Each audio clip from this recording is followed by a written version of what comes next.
Crete is just like any other town in Nebraska, but there is one thing that makes it unique. Since 2000, the Hispanic population in Crete has increased 205%.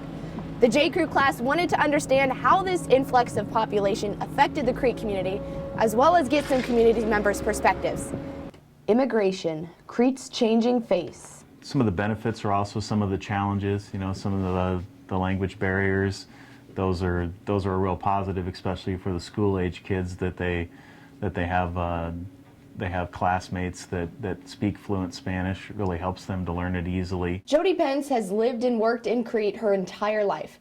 She tells us her feelings on the changing face of Crete. I happen to think that it's been a very positive impact on the community. They've sort of opened up the world to our small town, and not only do we have our Hispanic friends, but Vietnamese, people from Thailand, Cambodia, all different places around the world are right here in Crete. Because Hispanic peoples are the largest immigration population in Crete, the J. Crew focused on it by going to family-owned restaurant Gladys. Maria Estella and her husband said Crete welcomed them, but there were still difficulties. We got to know the customs and the way of life here, but it took a lot of work. It's not easy to come to the United States because it's a different place. When you come from Mexico to here, it's very different. It takes a lot of work to accustom yourself to being here. Growing up in Crete, Jody says the small town was predominantly white. When Hispanic people began moving into Crete, Jody says it was a tough transition for the town. And there have been negative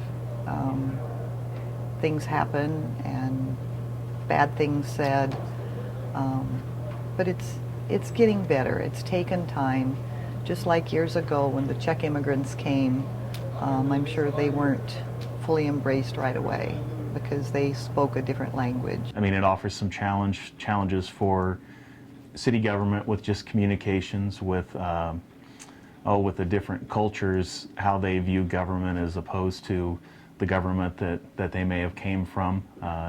I know they're not always as trustworthy, and there's a lot of trust that's had to be built there. Over the course of 14 years, the Lopez family has slowly moved to Crete, but complications from immigration paperwork meant they had to leave their oldest son behind in Mexico. They are hoping he will be able to join them in about 2 years. I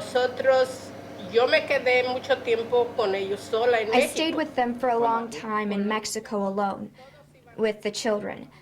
All of them were going to school in Mexico, so when we finally get together, it'll be better because we've been very close. No matter where we come from, that our family is important. And so I think that the people that are here, just here trying to make a better living for themselves and for their families. And in that sense, we're all alike. We are happy because we've had jobs. We arrived in this country and we haven't had problems finding work. And we're happy. We're small, rural Nebraska. And it's a big, big world out there, and it's a wonderful world out there. If we just sit back and open our hearts and let it become a part of us.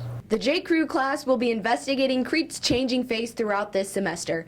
Tune in next week for our segment on business and economy. For Doane Student Media, I'm Cassidy Stefka reporting with Alicia Forbes.